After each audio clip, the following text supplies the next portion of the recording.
How to increase the quality of photo in Photoshop. Now first of all, I'll go here into edit section and in preferences, technology previews. Now I have to make sure that these two boxes are selected. So now I'll go to this image option and go to this image size. So here as you can see that this is the image. Now what I will do is I'll go to this option and select preserve detail. Now I will increase the resolution, like let's say 400. So I'll basically count a little bit and reduce noise. Noise will be reduced here.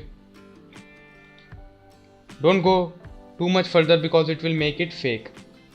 Another thing that you can do is bicubic sharpener. Sharpness will be done. You can select any option according to your needs, according to the photo quality. I'll do this.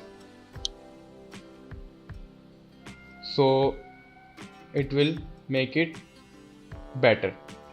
Now when we will going to export is Ctrl Shift S. I'll go to this option and I'll make sure that I am rendering or exporting this file at the maximum large size. So I'll select OK. So this is how you can increase the size of your photo in Photoshop. Thank you for watching. For more videos, please subscribe.